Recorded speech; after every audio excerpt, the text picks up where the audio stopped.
outside? Should I run and hide? How do I take my company worldwide? Do you love the law? Did you watch Hee-Haw? What's the weirdest thing that you ever saw? What's it like in court? Favorite sport? Can you help with my book report? Is my hair too long? Am I right or wrong? And do you mind if I sing along to anything? Ask Alan anything in the world. All right, hello everybody, and welcome to this episode of Ask Alan. I'm Alan Crone, CEO of the Crone Law Firm, and with me is Robert Knopf, who is the CEO of Robert Irwin Jewelers. Howie, thanks for joining us. Yeah, good to be here. Thank you. Well, you know, we were just talking off camera about the title CEO, and you had a great observation about how your organization deals with titles. I said that we use titles a little bit more loosely around here, just because I guess my title is CEO. It doesn't prevent me from wiping down showcase glass or taking out the trash or changing light bulbs. In fact, I think on a couple of our social media pages, some of our staff, they like to take they'll take a quick snapshot of me standing on a showcase, like changing a spotlight, things like that. You do everything in a small business. When you're an entrepreneur, you do everything from taking out the trash to, paying all the bills. So it's a loose title, I feel like, and very formal, but I'm not a very formal person. So. Well, very good. Well, Howie, I know you're a native Memphian. Is that right? Yeah, well, so my parents moved here. I was actually, I think, between 2 and 4 years old. They moved here from Brooklyn, New York. So I mean, I've grown up here, lived here my whole life. I left for college for a little bit, and then I made it back here in 1998. All right. Well, I got to ask you the typical Memphis question. Where'd you go to high school? I graduated from White Station High School. Very good. The Spartans. Yep. Yeah. Absolutely. And where'd you go to college? I went to University of Maryland, College Park, Maryland, sandwiched right between Washington, D.C. and Baltimore. What'd you study at Maryland? Well, I went there and I went as pre-med. And by about my second semester, I realized if I was going to be a doctor, I had to know math and also science, two things that were not my forte. So then I changed to English, and I think at one point I was like, well, what am I going to do with an English degree? And I wound up with the marketing degree in marketing. So I graduated from the school, the business school there. So that's kind of. And how did you get interested in the jewelry business? So it's a family business. My dad and my uncle's name is Robert. My dad's name is Irwin. So there you go, Robert Irwin. Jewelers. They started on 7 West 45th Street in New York's Diamond District, and my dad would stay in the factory. My uncle would travel down here a lot and sell jewelry to all the independent jewelry stores they manufactured in their factory in New York. And they weren't doing great up there, and they wanted a new opportunity. And so my uncle moved down here first, and my dad was, when I was born, we lived in a little basement apartment, and they had to put up another wall to, when I was born, so I'd have a room and I keep my crib and all that kind of thing. And they were like, we're not doing very well up here. Why don't we take another shot at it? My dad was going to move to New Jersey, I think at the time. He came down here, met my uncle. They decided they'd see what happened in Memphis, because at the time, I think it was 1977 or 78. Memphis was it still is, central distribution hub of the United States. It was good for their wholesale business. UPS at the time had a great presence, and then FedEx came along, and that type of thing. So it just luck. So, and they opened up their first factory on 501 North Hollywood and Broad area. So that was how we got here. So are y'all still, I know you do retail, do you still do wholesale and manufacturing? We do a limited amount of wholesale business, but most of our, almost about 90% is retail, including some manufacturing in there. So We custom design lots of jewelry, lots of rings, all that kind of thing. We still have our old casting machines and wax pots and ovens and everything that you need to run a jewelry factory. It's not as updated as some of the newer ones that have lasers and all kinds of vacuum casters and things like that. But it's still pretty cool. We have the technology, we have the resources to make a lot of different stuff. In fact, we made a charm and for the Stax Museum, the snapping finger logo for them. And then back in the day, we used to do some stuff for Graceland too, way back in the day. So Wow. Okay. What are some other memorable things that you've manufactured? So the most memorable one, and I can tell you why this is memorable. So it's kind of a long story, so I hope you don't get bored on me. But here's the thing. So my dad and my uncle opened up their first retail store on Summer Avenue, 4316 Summer Avenue. It was by Mark Twain Cafeteria, if you remember. Oh yeah. And it was right next door. And we had this gentleman named PJ, and he owned a nightclub. And he would come from Pine Bluff, Arkansas, all the way to Memphis to see my dad and my uncle to make custom pieces of jewelry for him. And I used to hate it because I was a kid. I was like 13, 14 years old, and I would be at our store. They would close the store. He'd come in after hours, that type of thing. And I'd have to stay there till like 9 or 10 at night. But they made him this beautiful, really cool, it was a chain. It was about 24 inches long, or, maybe 30 inches, if I remember correctly. And it was a rolled nugget chain. And to go on that chain, they made a King Tut pendant encrusted in diamonds. So that was, I remember that piece well growing up, because number one, I had to stay at the store till 9 or 10 at night every time this guy came. And number two, it was, as a one-of-a-kind piece that still, even to this day, is like, nobody makes pieces that heavy anymore. It was just an amazing, feat. So it's pretty cool. Right. Yeah.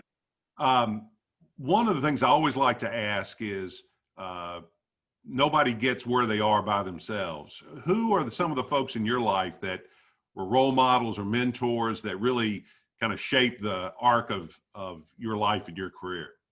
So that's definitely a hard one.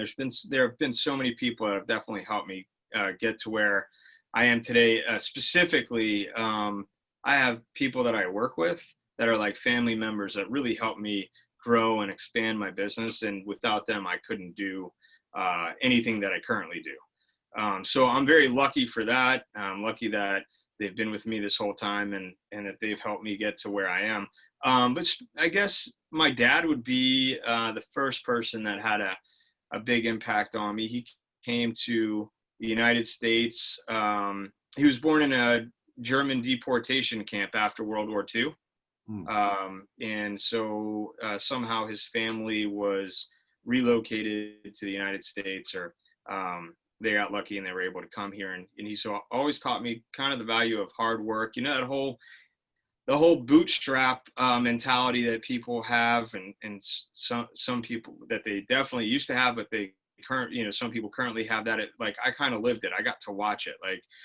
My parents would be at work till, I don't know, man, sometimes 10, 11, midnight. And I would just be, sleeping there, doing my homework, that type of thing. And, just kind of growing up and seeing that every day, seeing that grind, and, living in an apartment with the Memphis Americans soccer team living underneath you at the time. I remember that on Winchester.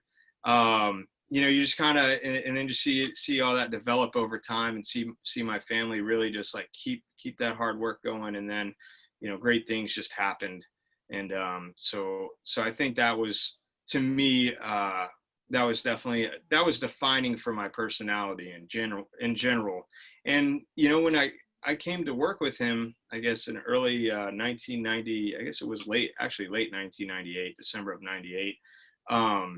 And I think, what has left an indelible impression on me to date is he always let me make my own mistakes, which is amazing. You'd have thought at the time, I'm a son, I'm gonna come in here, I wanted to, just get in and just like redo everything and all that kind of, and he let me do whatever I wanted to do. He let me fail. I certainly lost a lot of money, certainly messed up a bunch of times, and he kind of let me do it. He watched me do it, and he's never beat me up about it, which is pretty amazing. So I think if I've learned anything from him on that, it's also patience. So Right, right. um, Well, but as there's a leader of a business, Mhm. who do you look to these days for business advice? Are you a devotee of any of the business gurus out there? Not really. So all right. So when the Great Recession hit in 2008, I was doing really poorly, and I remembered there's a gentleman here in town that he owned actually, I think, well, I won't say what he owned, but he owned a clothing store.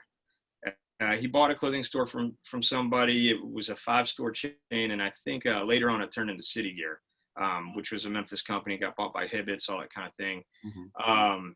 But anyway, he's an Indian gentleman. His name is Vidit Purbu, and I don't know what it was, but I looked him up in the phone book, and it wasn't very hard to find, to find him in the phone book. But I found him. I called his house, and his wife answered, and I said, "Hello, this is Howie. I'm calling from Robert Irwin Jewelers, and I wanted to know if Mr. Purbu would be available to take my call." And she said, "Regarding what?" I said, "Well, I'm an entrepreneur, and I just wanted to talk to somebody else that had been an entrepreneur here in Memphis." And so I got on the phone with him, and he said, "Oh, I know who you are. I've seen your business before," and that type of thing. And he said, so he asked me what was going on, and I told him, and I probably sounded like I was complaining a bunch, and I was telling him like business is so bad, and he was like, "Well, you know what? How about I come over there tomorrow?" And I was like, "Okay." I mean, I was shocked. I was like, "Okay, sounds good." So he came the next day. He came to my office at on Summer Avenue, 4316 Summer Avenue. He came in. I met him. He sat down with me. Literally spent 6-7 hours with me for no reason. He's like, "If you want, I can look at your financial statements, all that kind of thing." He did. He took me down to the Kroger's over there. We had a cup of coffee. He said, "Fire yourself today. Come back to work and keep doing what you're doing, and forget about the rest of it." I said, "All right." And so ever since that, whenever I get into any trouble or anything, I'll give him a call, and he usually tells me I'm doing everything wrong. But it's nice for somebody like that to sit and listen to somebody like myself. So I learned that from him too. And I know I got a little off topic there, but as far as devoted business guru, I would say if I need to talk to somebody, I usually will call him and just ask him questions, that type of thing. So, but no specific philosophy. Okay, well that's fair. Yeah. What we're in the middle of this crazy pandemic. What how's it affected Robert Irwin Jewelers? So it was, I guess, mid-March, we closed down all of our locations, except for my Perkins location. I was here with my Wolf Chase location store manager and this store manager. And we decided we'd come in the next day anyway, even though we couldn't have the public come in. And so it really gave us time to sit down and think about different opportunities that maybe we had been looking at in the past. And everything was closed up, so we kind of just we had nothing to do. So we made changes to our website. We did curbside pickups, and I sold a pair of diamond earrings on the sidewalk, which was pretty hilarious. So we did that. We just kept it going. We did some Facebook auctions. I started a new program called our Try On at Home program, whereby you can go on our website, order up to 5 prototype rings. We ship it to you free of charge. You get to ship it back to us free of charge, but you get to evaluate engagement rings in the comfort of your home. And then if you want to place an order, you got a dedicated ring designer that can place the order for you, that can help you through the whole process. So we changed the way we did business, and it was kind of nice to have that sort of boom, hard stop, like, let's see what else is out there. And typically you're kind of on the treadmill, basically, just doing the same thing every day. So that was kind of cool. We've enjoyed that. What was What do you think was the biggest innovation that you made that that you wouldn't have done if it hadn't been for the interruption afforded by the pandemic? So I think it's definitely the Try On at Home program that we launched. I mean, the whole idea of somebody in their home or office, or somebody could try on all these different style rings, wear them to work, wear them to the gym, wear them out to dinner if you could find a restaurant that's open. See how it works in the daily life, putting the consumer in more control of the buying process. Like, I think that's an amazing thing. And having my merchandise in front of them privately in the privacy of their home is a great touch point. I mean, that's like, you can't get any closer marketing than that. That's fantastic. And removing all the barriers sort of to, people are afraid to come into jewelry stores a lot because they're afraid of pricing. They don't feel comfortable, things like that. I don't feel comfortable in a lot of jewelry stores when I travel around and I go into different places. I always feel like I can't touch things. You have that sort of museum feeling. And so this program was a way for us to break that barrier down even further. We've always been like, very casual, but this even has made the whole process even more casual. So. Do you think you're going to continue that program even after everything opens up? Yeah, 100%. Yeah.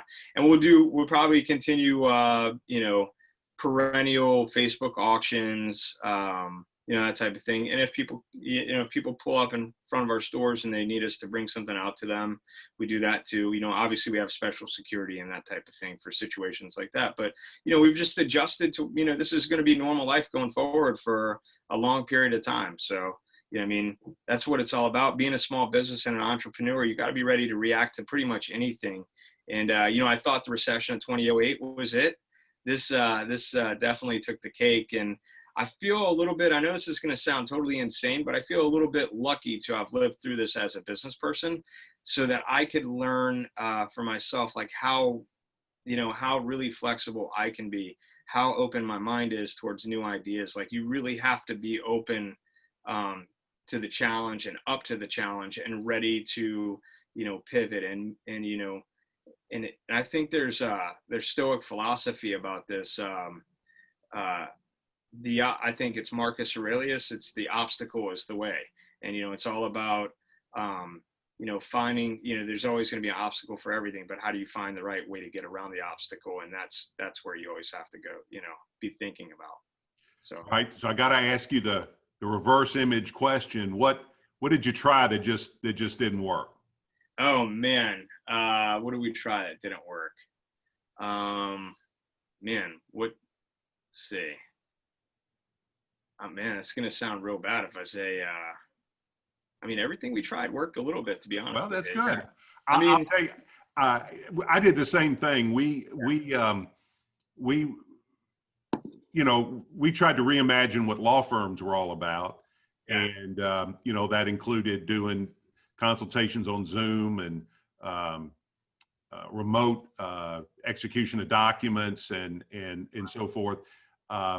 And we really tried to launch a business interruption insurance practice, and that just fell flat for a lot of reasons. But, I think there are a lot of businesses that kind of took the quarantine as a giant snow day. Yeah. And then there are businesses like yours that said, we're going to use this as an opportunity to get better. And those are the ones that are going to be around a year from now. Yeah, definitely. And we just kept working. I think that was the biggest thing, is my mentality. Well, it was funny because the day we got the orders, you can't have people in your store anymore. You're going to have to close, that type of thing. A few days before that, my mall stores had been closed and that type of thing. So I knew it was coming, but I went home and I told my wife, I said, I think I'll probably going to be home more often now. And she's not used to ever seeing me at home. I leave early in the morning, come home late, all that kind of thing. She was like, oh, okay, sounds cool. That'll be nice for a little bit. And of course, next morning I was out of the house at about 7 a.m.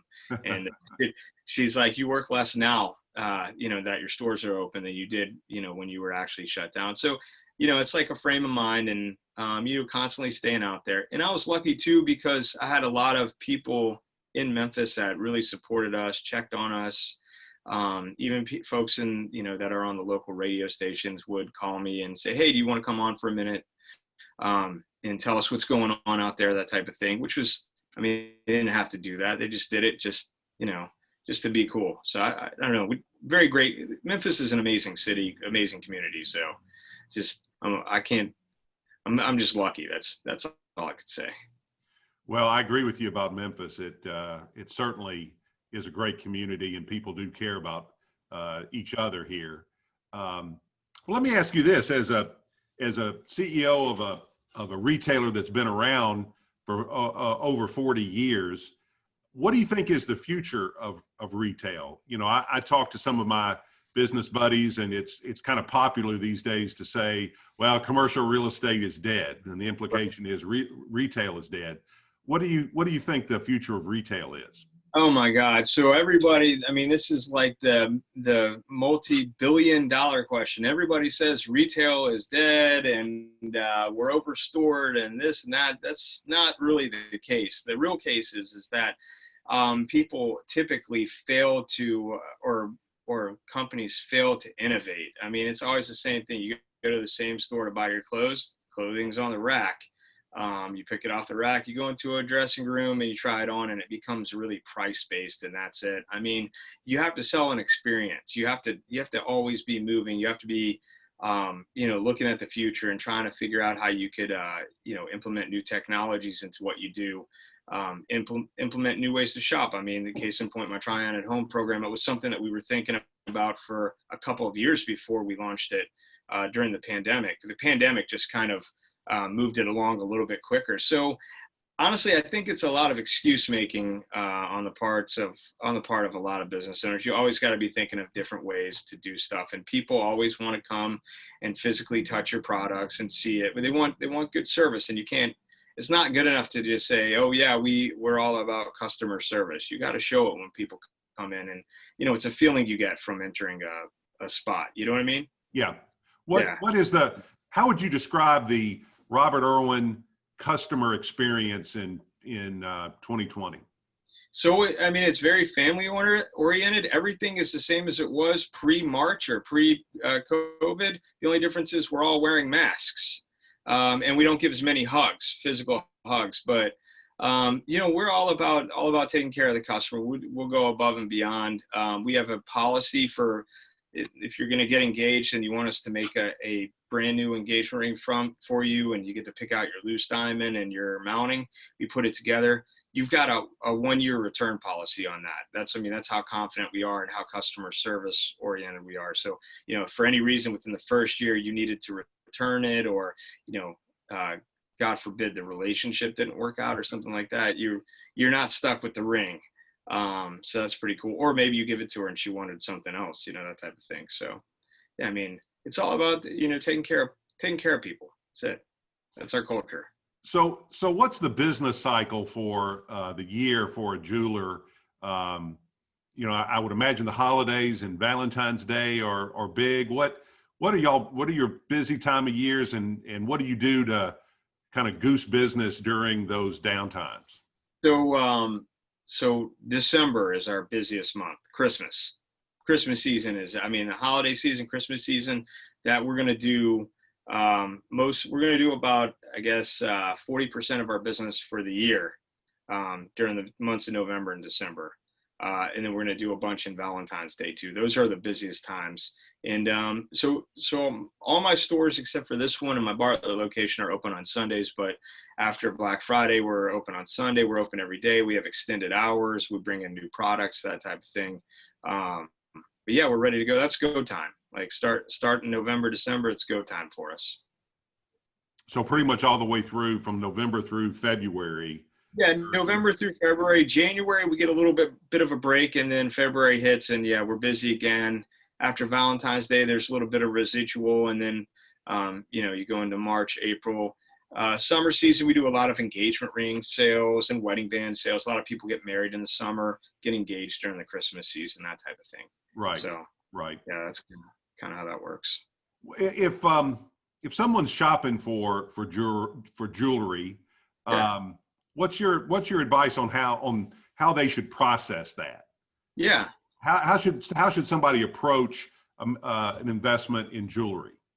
So I never consider jewelry as an investment. I know a lot of people will say, oh, it's an investment or whatnot, and they look at it like that. If it was an investment, I can tell you this much: I wouldn't sell any of the stuff. I just hold on to it, right? I'm trying to sell as much of it as I can. You got to buy it for beauty, and you want to buy it from a place that's going to take care of you after the sale. That's the most important part of the whole shopping experience. And there's so many great companies here in Memphis to shop with.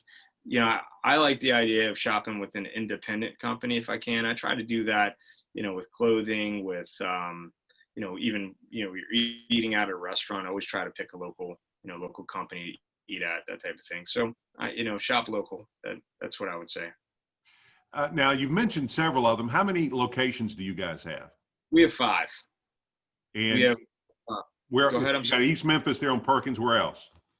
We have one in Bartlett in the Bartlett Town Center. We have one in South Haven, South Lake Center, one in the Wolf Chase Galleria Mall, and one in North Little Rock, Arkansas. So. And what's the future hold? Are you looking to geographically expand? How are you going to grow your business? Well, I would love. It would be nice to expand out of Memphis even further than obviously Little Rock and Arkansas, and start putting some stores in some neighboring states, that type of thing, and build a business out of Memphis and hire out of Memphis, and become so to speak the shining diamond and at the crown of Memphis, that type of thing. It would be nice to have a Memphis-based business that comes from here. That's I have great pride in this town, so it would be nice to share that story and to keep creating it, I guess I should say. Any interest in expanding the wholesale or manufacturing element of your business? You know what? I teeter with that sometimes, getting more like CAD/CAM machines in and 3D printers and stuff like that. That's a possibility. That could be coming down the pike at some time. But as far as wholesale business, most of that's done overseas at this point, and the pipeline's totally different. So we'll see. I never say never, right?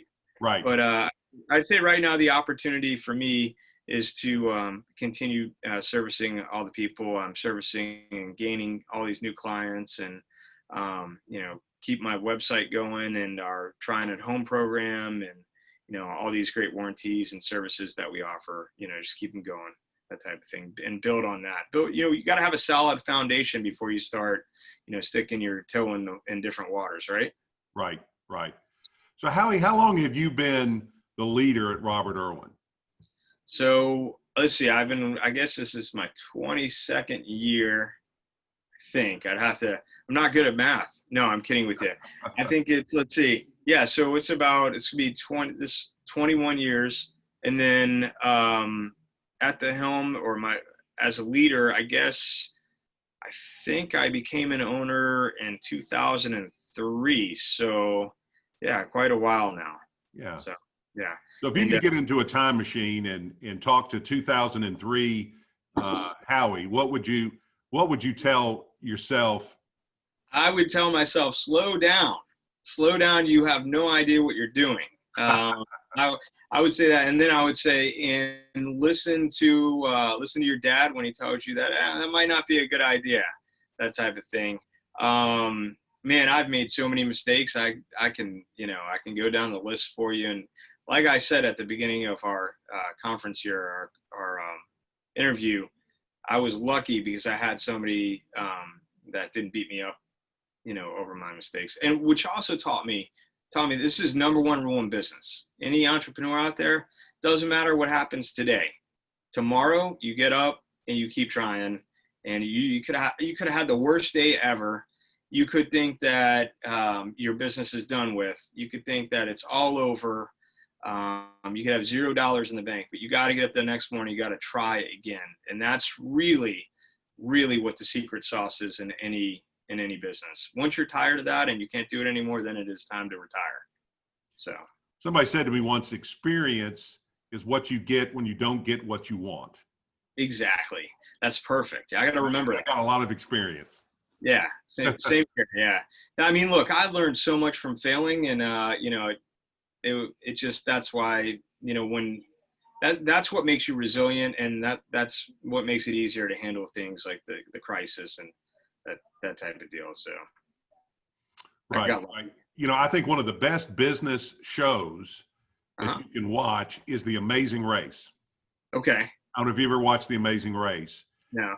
But I like it. But what I love about it, and where I think it's applicable to business, and really to just about any project, you don't have to be a business person, but the idea is these people race from point A to point B, and they have tasks in between, and of course there's a camera crew following each one of them, and so frequently you'll have one team that will experience some adversity, and they'll fail at the task, or it'll take them longer than they expect it to take. And you can hear them talking and they think, oh, we're going to lose.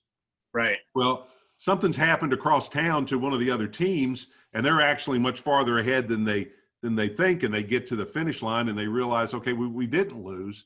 And I just think it's such a great lesson in deal with what you have to deal with and never give up, because you just don't know what's going to happen down the road. I 100% agree with that. What it is, I think a lot of people get into like a finite mindset where it's like there's a beginning and an end, and so you feel like it's a game and you gotta win the game. But the way I kind of look at business, it's like there's no end to it. I'm just another year, just another day, and if I'm here tomorrow, that means I got another day to play, that type of thing. So if you kind of have that mindset going forward, you can't ever lose, right? That's right. That's right. And keep moving, keep going forward. There's and I can't think of his name, but he said something that had a lot of impact on me. Somebody tells me about a problem. He said, the first thing I think of is, that's great. Yeah. Because now I get to solve that problem. I wish that I had that mindset, and I'm working towards getting that mindset. But nothing great ever came without adversity. That's for sure. Amen. Yeah, that's true. That's truth right there. Yeah. Well, Howie, I really appreciate your time. I think this has been a great conversation. You've got a great business, and I'm looking forward to seeing how you grow over the next 20 years. Yeah. Next time I get to interview you. How about that? That sounds great. Great. Yeah. I'd love to hear all about what you do. Well, I appreciate it, and I appreciate everybody watching. Please, or listening, please, if you've enjoyed this broadcast, please like us and share us on social media, or email it to someone that you think would benefit from it. I think an aspiring entrepreneur or even a veteran entrepreneur would learn a lot from listening to Howie's story and how he approaches business. Again, Howie, thank you so much, and I'll see you around campus. Sounds good. Thank you, Alan.